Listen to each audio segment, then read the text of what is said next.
Shalom. My name is Brother Richard Thomas at King James Bible University. I have a public announcement. Here at King James Bible University, we are not associated nor have any affiliations with any Christian doctrine or churches, nor any camp doctrine and their philosophies. We here at King James Bible University in the House of the Lost Sheep of Israel strictly adhere to the Sovereign King James Bible with the Apocrypha 1611, and we are servants of the Most High God of Israel. Again, Shalom. Today's lesson is going to be titled Former Conversations. As we cross over and become true servants of Israel, we have to put off our old ways, that old man, including the conversations of our old ways. So, in today's lesson, that's what we're going to get into.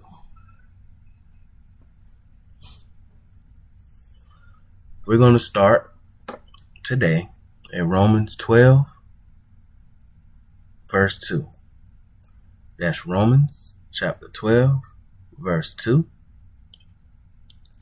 And it reads, "And be not conformed to this world, but be ye transformed by the renewing of your mind, that ye may prove what is that good and acceptable and perfect will of God." So the main thing I want us to focus on is not being conformed to this world. We have to put off the ways of this world. So from there, we're going to go to Sirach, or Ecclesiasticus to some, chapter 10,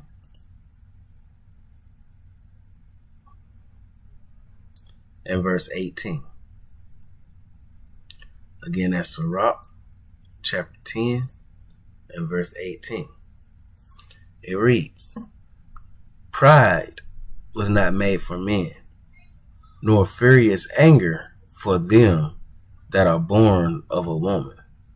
So, as we get into this lesson, we're going to see the ways that lead to certain conversations that we should not be partaking in, and anger and wrath. And so, from here, let's go to Ephesians chapter 4,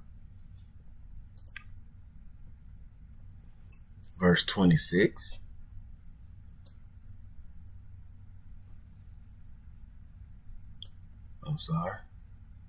Ephesians chapter 4 and verse 26.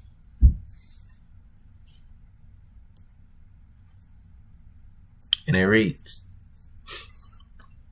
Be ye angry, and sin not. Let not the sun go down upon your wrath." So, in the past few weeks, I had a situation arise where I had a cousin, my first cousin, and him and his son were had beef, animosity with one another. I don't know the details of what happened, just that they weren't getting along. And it just so happened that his son was murdered before they had an opportunity to reconcile whatever they had going on. So my cousin got into it with his son. They had wrath. I think they get fighting or whatever. And a couple weeks later, without them speaking to one another to reconcile what they had going on, he was murdered. And so this scripture came to my mind as I got the phone call, knowing and hearing that they had been at it with each other. So again, Ephesians 4:26 reads, "Be ye angry, and sin not. Let not the sun go down upon your wrath." From there, we're going to hit Sirach, chapter 8, and verse 11. Sirach, chapter 8, and verse 11. And it reads, "Rise not up in anger at the presence of an injurious person, lest he lie in wait to entrap thee in thy words." So don't be angry at a person who you know may cause harm or danger to you, because he can entrap you in your words that you say. So you got to be mindful of the words that you allow to come out of your mouth. And so from there, we're going to go to Ecclesiastes. Not a lot of commentary today. We're going to let the scriptures do the talking, and we should just be able to follow along and get an understanding of what the precepts are saying here. We got Ecclesiastes chapter 7 and verse 9. And it reads, "Be not hasty in thy spirit to be angry, for anger resteth in the bosom of fools." So here we see in our focus right now is being angry and what anger can lead to, and the type of people who be angry. We know as servants of God, Israel, we know we can't be angry and allow anger to manifest itself into other things. So from there, we're going to go to Proverbs chapter 15.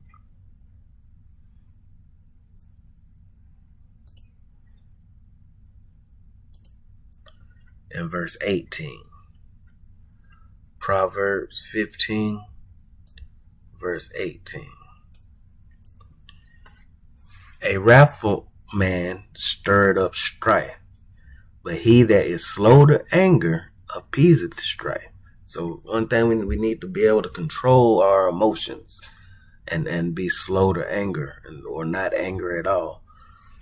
So from there, we're going to go to Proverbs 27, verses 3 through 4. Again, that's Proverbs chapter 27, verses 3 through 4. And it reads, "A stone is heavy, and the sand weighty, but a fool's wrath is heavier than them both. Wrath is cruel, and anger is outrageous. But who is able to stand before envy?" Okay. So from there, we're going to go to Ephesians, back to Ephesians, chapter 4, verse 31.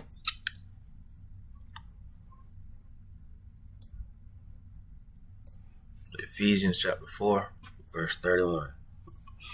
It reads, "Let all bitterness and wrath and anger and clamor and evil speaking be put away from you with all malice." So we have to make sure all those bitterness, wrath, anger, clamor, and evil speaking be put away from you. We shouldn't be speaking bad or evil towards, especially our brethren, which we're going to get into that a little later. But we shouldn't be bitter. We shouldn't have wrath, shouldn't have anger, because those things lead to a separation, and we're going to get into that later as well. So from there, we're going to go to Psalms chapter 59 and verse 12. Psalms chapter 59 and verse 12. It reads, "For the sin of their mouth and the words of their lips, let them even be taken in their pride. And for cursing and lying which they speak." I'm going to read that again. For the sin of their mouth and the words of their lips, let them even be taken in their pride. So the pride is at the forefront of most things. It's unseen, and it engulfs us to do many things that are against the will of the Most High, against the will of Jehovah. So from here we're going to go to Proverbs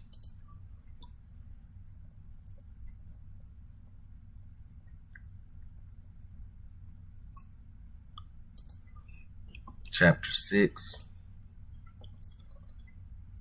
16 through 19.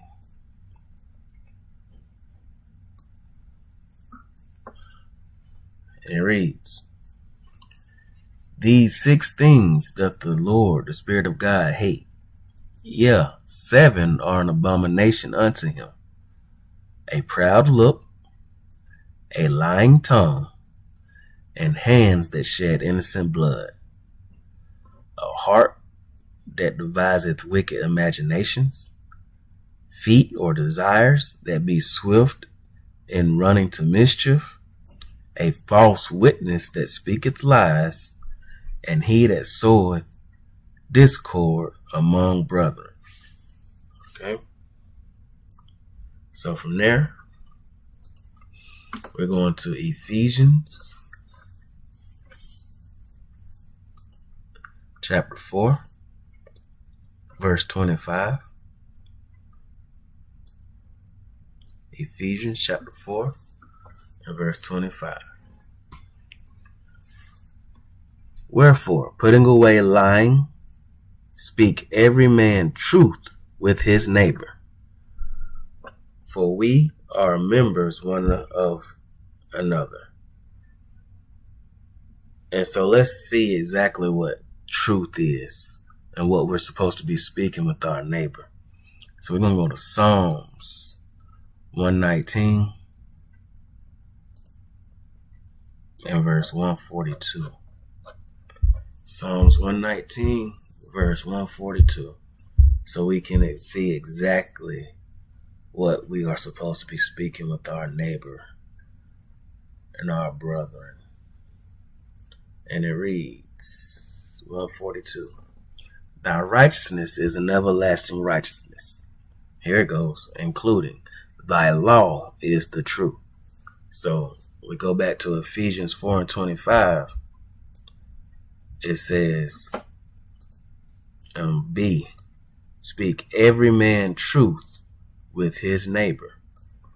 And so we see in Psalms 119, verse 142, it says, and thy law is the truth. So it's telling us right here, we're supposed to speak the law, which is the truth, with our neighbor. Precepts is important. So from here, we're going to go to Colossians chapter 3, verses 8 through 9. Colossians 3, 8 through 9.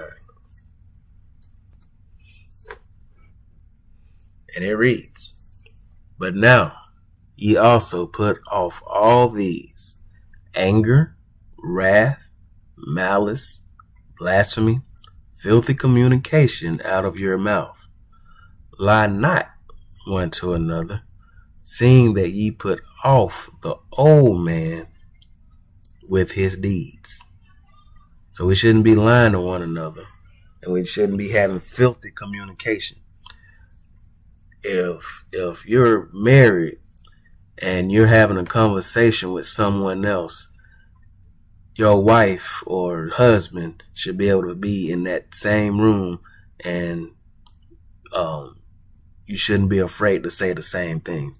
If you have to say something that you know your spouse wouldn't approve of, you shouldn't be saying it to another person. That's supposed to be one. So that's one indicator of filthy communication, if you're ashamed to say something in front of your spouse that you say in front of other people. So let's keep on rolling. From here, we're going to go to James chapter 4.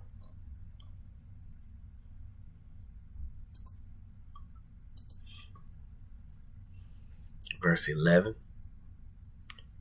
James chapter 4, verse 11.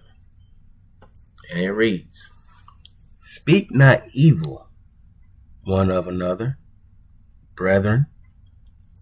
He that speaketh evil of his brother, and judgeth his brother, speaketh evil of the law, and judgeth the law. But if thou judge the law, thou art not a doer of the law, but a judge." So let's see, we got emphasis here on the word brethren. So you shouldn't be speaking evil of your brother. So let's see exactly what consists of our brother, who we shouldn't be speaking evil of or evil to. We're going to go to Matthew chapter 12, verse 50. Matthew 12, verse 50. Matthew 12, verse 50. And it reads, "For whosoever shall do the will of my Father which is in heaven, the same is my brother and sister and mother." So you shouldn't speak evil of the people who you know are doing the will of the Father. That's your brother, that's your sister, that's your family. Don't speak evil of them. It's different from your blood family. Your blood family may not be doing the will of your Father, and that's a whole nother lesson in and of itself. But let's make sure, as Matthew 12 and 50 say, your family, your brother and your sister and your mother are those that do the will of the Father. From here, let's go to Proverbs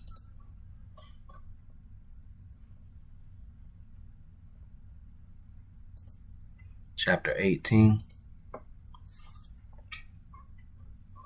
verse 21. Proverbs 18, verse 21. "Death and life are in the power of the tongue, and they that love it shall eat the fruit thereof." And so let's go to the spiritual dictionary to see exactly what these words mean. So tongue. So in this verse, I want to look at tongue. I want to look at language, mostly language, tradition, cultural practice. So life and death are in the power of the language, tradition, or cultural practices. And so from there, life. Life is eternal life, breath of life, salvation. Death. We want to focus on separation from God, eternal separation. Okay? So let's go back to the Bibles. So we have eternal separation and including salvation are in the power of our language, customs, cultural practices, and traditions. And they that love it shall eat the fruit thereof. Okay? So from here, let's go to Sirach 37, Ecclesiasticus, the Psalm, and verse 18.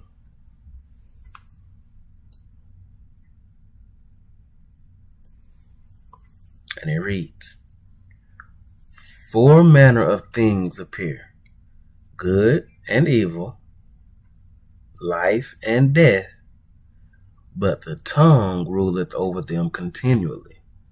And so we seen a second ago what life and death is, and what good and evil, and what tongue represents, which is our language, cultural practices, traditions. It rules continually over good and evil, life and death. So from here, let's go to 1 Peter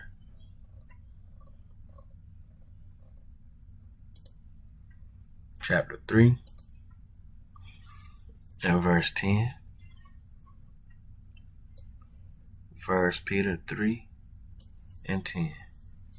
It reads, "For he that will love life and see good days, let him refrain his tongue from evil, and his lips that they speak no guile." Okay?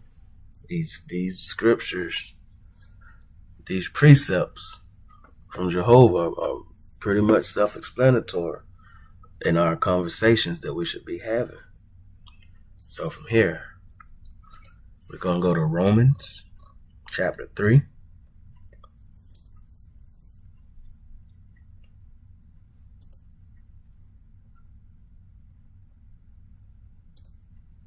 Romans chapter 3, 13 through 18. And it reads, verse 13, "Their throat is an open sepulchre. With their tongue they have used deceit. The poison of asp is under their lips," that's venom, "whose mouth is full of cursing and bitterness. Their feet, their desires are swift to shed blood. Destruction and misery are in their way, and the way of peace have they not known. There is no desire of God before their understanding." So you have people who just, instead of spreading truth, which is the law, they spend most of their days cussing at people, putting people down, and not spreading the message of JEHOVAH.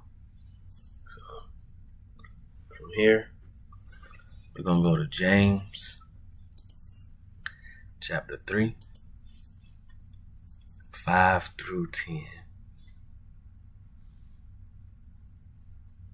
James chapter 3, verses 5 through 10.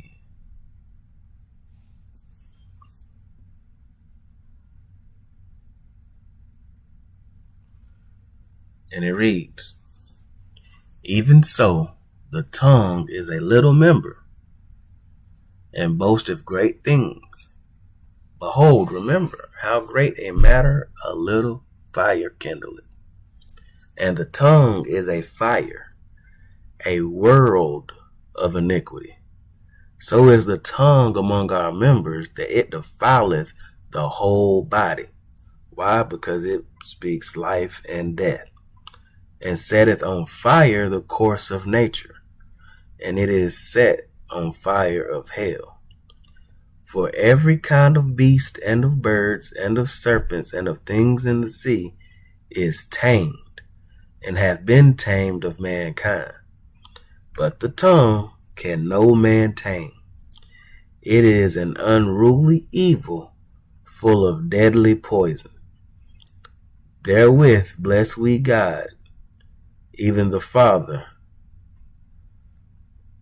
and therewith curse we men, which are made after the similitude of God. Out of the same mouth proceedeth blessing and cursing. My brother, these things ought not so to be." So you shouldn't have, where you giving blessings on this hand and then this hand speaking death or cursing. So from there we're going to go to Matthew chapter 12, verse 34. Matthew 12, verse 34. It reads,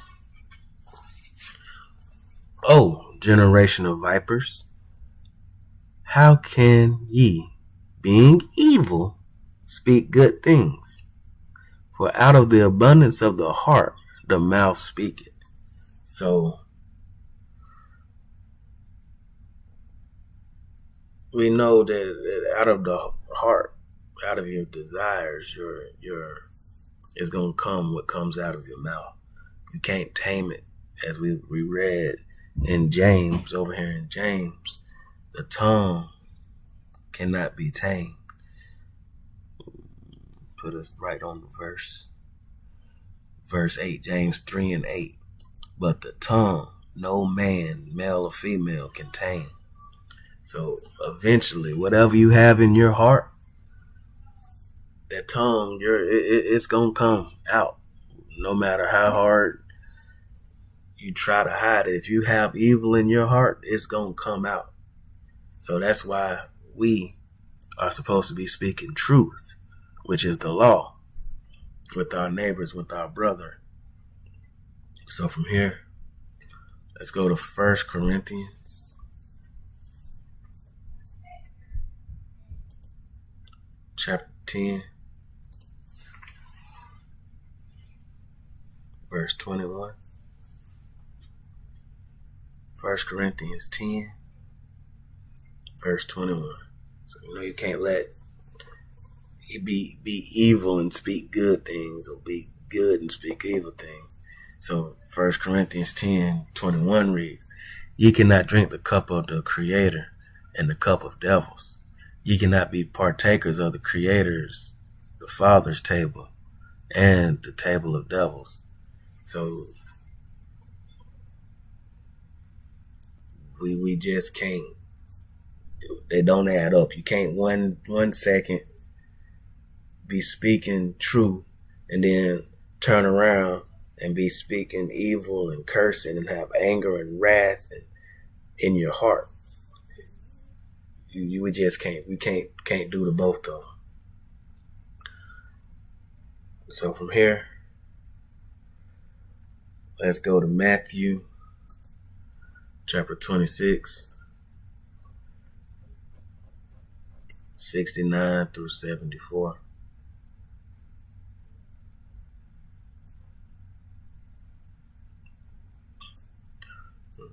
Matthew chapter 26, verse 69 through 74, and it reads, Now Peter sat without in the palace, and a damsel came unto him, saying, Thou also wast with Jesus of Galilee, JEHOVAH of Galilee. But he denied before them all, saying, I know not what thou sayest. And when he was gone out into the porch, another maid saw him, and said unto them that were there, This fellow was with JEHOVAH of Nazareth. And again he denied with an oath, I do not know the man. So we're going to see what about this oath in a second, speaking on oaths. I do not know the man. Verse 73. And after a while came unto him they that stood by, and said to Peter, Surely thou also art one of them, for thy speech bewrayeth thee. So Peter is known to be speaking truth, meaning the law, because right here you see, surely thou art perfection and beauty, one of them. One of what? A follower of Christ. For thy speech bewrayeth thee. Then began he to curse and swear, saying, I know not the man. And immediately the cock crew. So I want to put emphasis on verse 74, where Peter said to try to blend in with the world. Peter, verse 74, then began he to curse and to swear. So to blend in with the world, because speaking truth, speaking law, gave him away. So he wanted to blend in with the world. And so from there, we're going to go back to Romans 12:2. And it reads, and be not conformed to this world, but be transformed by the renewing of your mind. That's all I want right there. So Peter cursed and swore in order to separate himself in that moment from being a follower of Christ, a follower of Jehovah, and decided, hey, let me fit in with the world so that they can separate me from them. And so from here, we're going to go to Mark 11, verse 25 and 26. Mark 11, verse 25 and 26. And it reads, and when ye stand praying, forgive, if ye have aught against any, that your Father also which is in heaven may forgive you your trespass. But if ye do not forgive, neither will your Father which is in heaven forgive your trespasses. So if you're a servant and you have all these anger and evil speaking and things come against you, or any ill will thing come against you, we have to forgive. We have to forgive. If we want the Father to forgive us, we also must be willing to forgive. So from here, let's go to Ephesians. Just follow the precepts. It's telling its own little thing about how we should have our communications and our heart, our desires. Chapter 4, Ephesians chapter 4, verse 32. And it reads, and be ye kind one to another, tender-hearted, here we go, forgiving one another, even as God for Christ's sake hath forgiven you. So we got to forgive one another. We may have opposition, may have disagreements, or things may happen. But there's no reason not to forgive. Because it says right here, we have to forgive because God, for Christ's sakes, hath forgiven us. So from there, we're going to go to James chapter 5 and verse 9. James chapter 5 and verse 9. And it reads, grudge not one against another, brethren, lest ye be condemned. Behold, remember, the judge, the teacher, standeth before the door. Okay? So from there we're going to go to 1 Thessalonians chapter 5 and verse 15. And it reads, see that none render evil for evil unto any man, but ever follow that which is good, both among yourselves and to all men. So that's why it's important to forgive. Because you see here in the scripture, it say don't render evil for evil. You don't want that wrath, that anger, and those other things we spoke of earlier manifesting in your desires, manifesting in your heart. So forgive. Don't allow the things to sit on you and allow you may in the instant try to do evil against someone who done evil against you. No, forgive. The precepts breaks it all down for us. And once you forgive, rejoice evermore. Okay? Rejoice evermore. So from here, we're going to go to Matthew chapter 18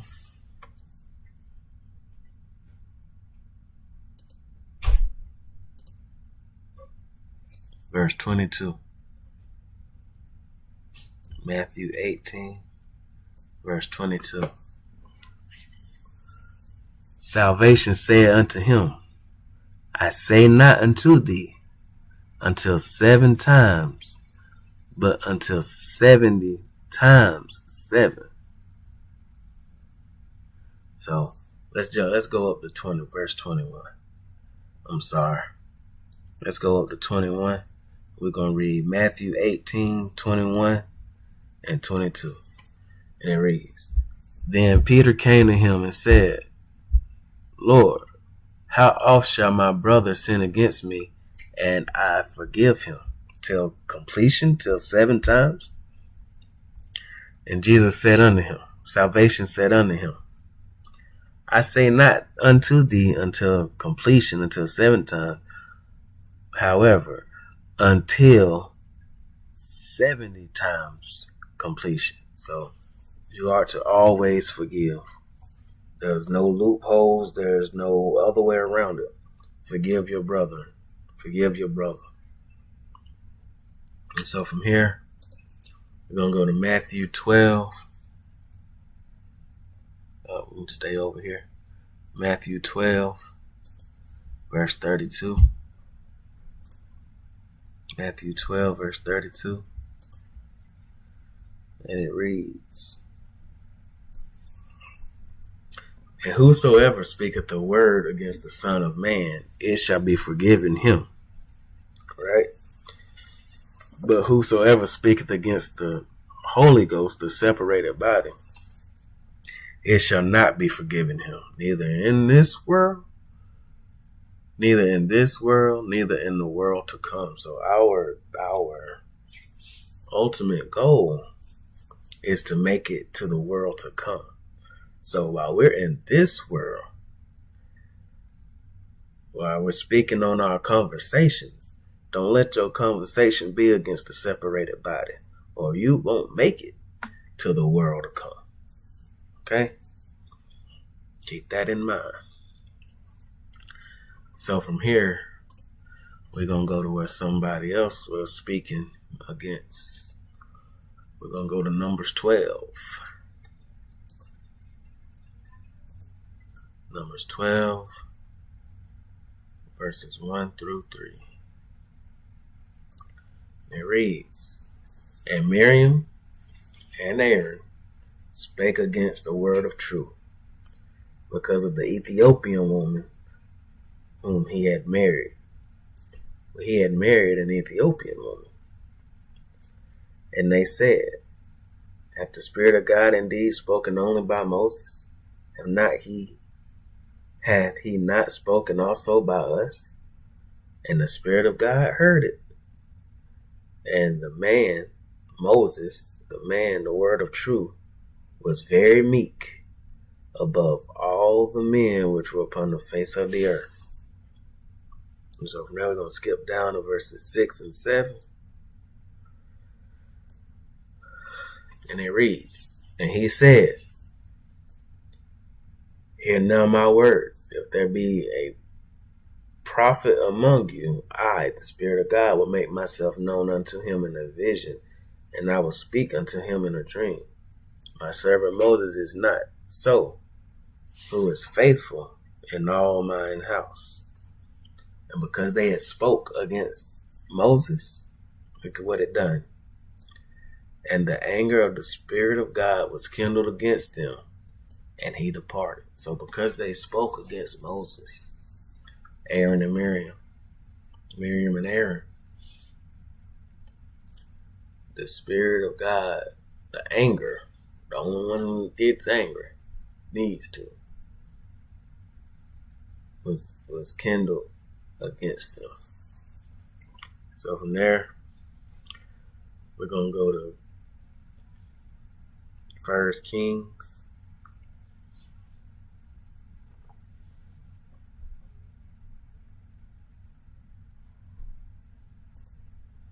chapter 3, verses 5 through 10.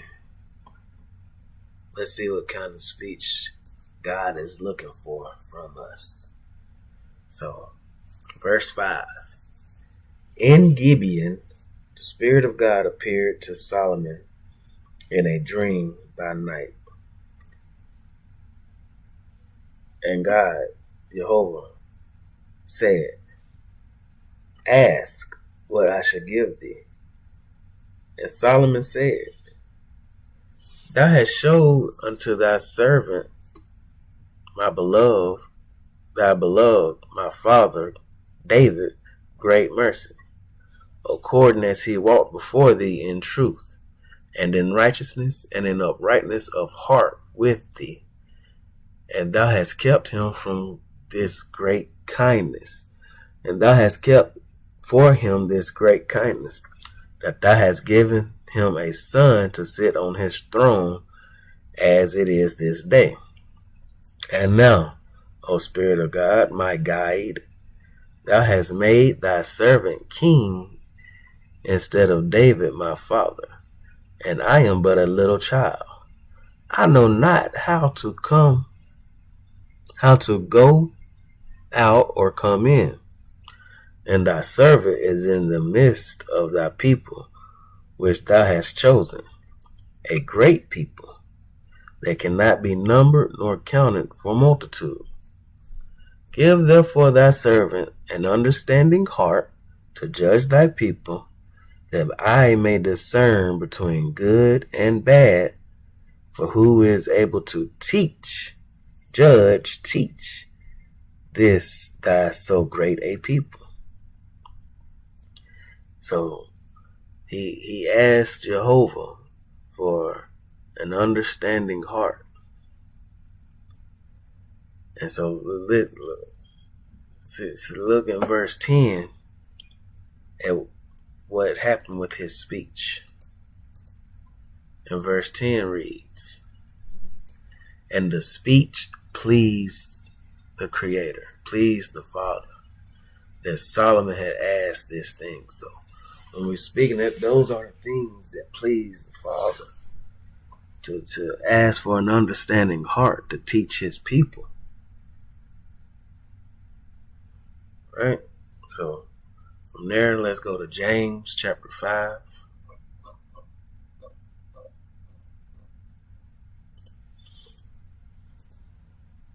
Verse 12. It reads, James chapter 5, verse 12.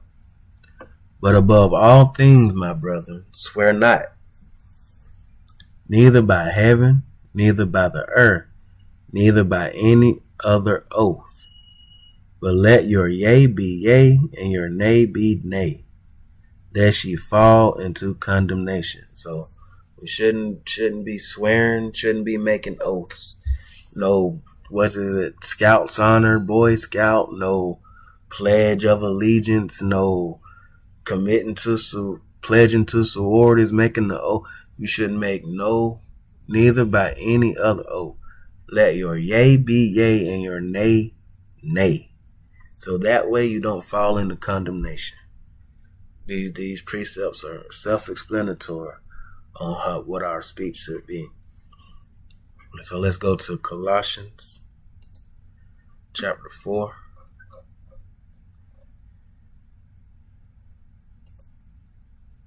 Colossians chapter 4, verse 6. It reads, Let your speech be always with grace, seasoned with salt, that ye may know how ye ought to answer every man, every male or female. So let's have grace. Let your speech be always with grace. So from there we're going to go to Ephesians chapter 5, verse 4. Neither filthiness, nor foolish talking, nor jesting, which are not convenient, but rather giving of thanks. So we see through these precepts, we shouldn't be talking filthy. We shouldn't be talking foolish. We shouldn't be jesting.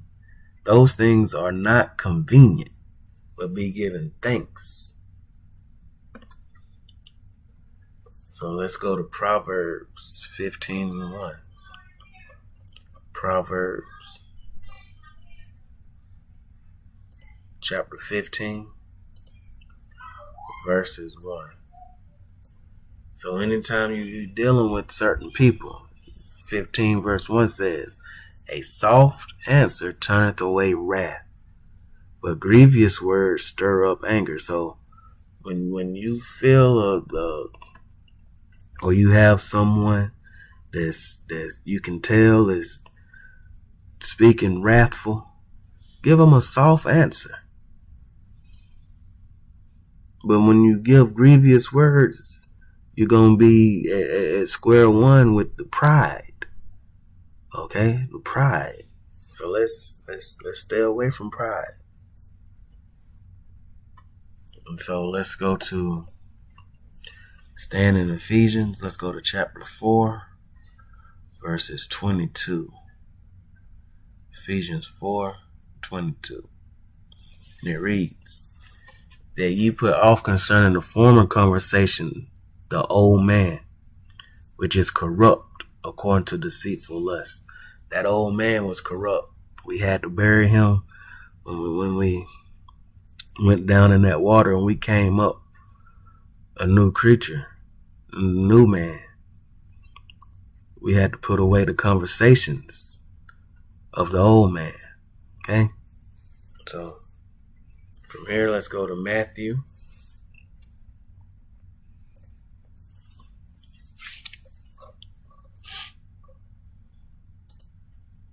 chapter 12, verses 34 and 35.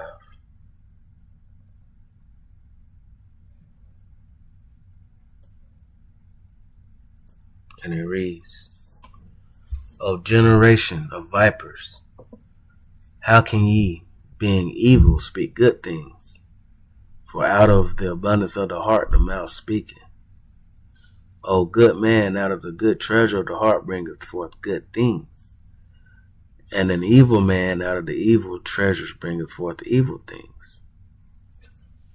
Okay? So we know right there, you can't speak evil and good and think that it's going to coincide with one another. It's impossible. That goes to the beginning with the tree of good and evil. It don't mix. Let's go to Proverbs chapter 15, verse 3. Proverbs chapter 15, verse 3. And it reads, the eyes of the Spirit of God, or the understanding of the Spirit of God, are in every place, beholding, remembering the evil and the good. Okay? So it's nothing that we can get past Jehovah. Nothing. No, it's nothing. He sees the evil as well as the good. And we're getting ready to come to a close shortly, a few more verses. Ephesians chapter 4, verse 29. Ephesians chapter 4 and verse 29. This is what we're trying to say through the precepts the whole time. Let no corrupt communication proceed out of your mouth, but that which is good to the use of edifying, that it may minister grace unto the hearers. That's point blank, period. You see it, you read it, Ephesians chapter 4, verse 29. Let no corrupt communication proceed out of your mouth. But what should, however, that which is good to the use of edifying, that it may minister grace unto the hearers. So we should be edifying and uplifting one another, especially our brother and the ones who doing the will of the Father, which is our family. So our last verse, I'm going to close it out right here with Matthew chapter 12, verses 36 and 37. Matthew chapter 12, verses 36 and 37. And it reads, "But I say unto you, that every idle word that men shall speak, they shall give an account thereof in the day of judgment. For by the words thou shalt be justified, and by thy words thou shalt be condemned." So all along through these precepts, we've been seeing how we should speak, what we should be saying, and how we should be speaking, that we should be forgiving. We've seen this all along. And so we see here, and when the time comes, every idle word that man shall speak, they shall give an account thereof in the day of judgment. I'm sorry, excuse me. For by thy words thou shalt be justified, and by thy words thou shalt be condemned. So, family, it is important that we keep our communication free from corrupt communication, free from evil speaking. We should not have anger or wrath or clamor in our hearts. We should be speaking truth with our neighbor and with our brother, with our sisters. And so I hope this lesson was edifying.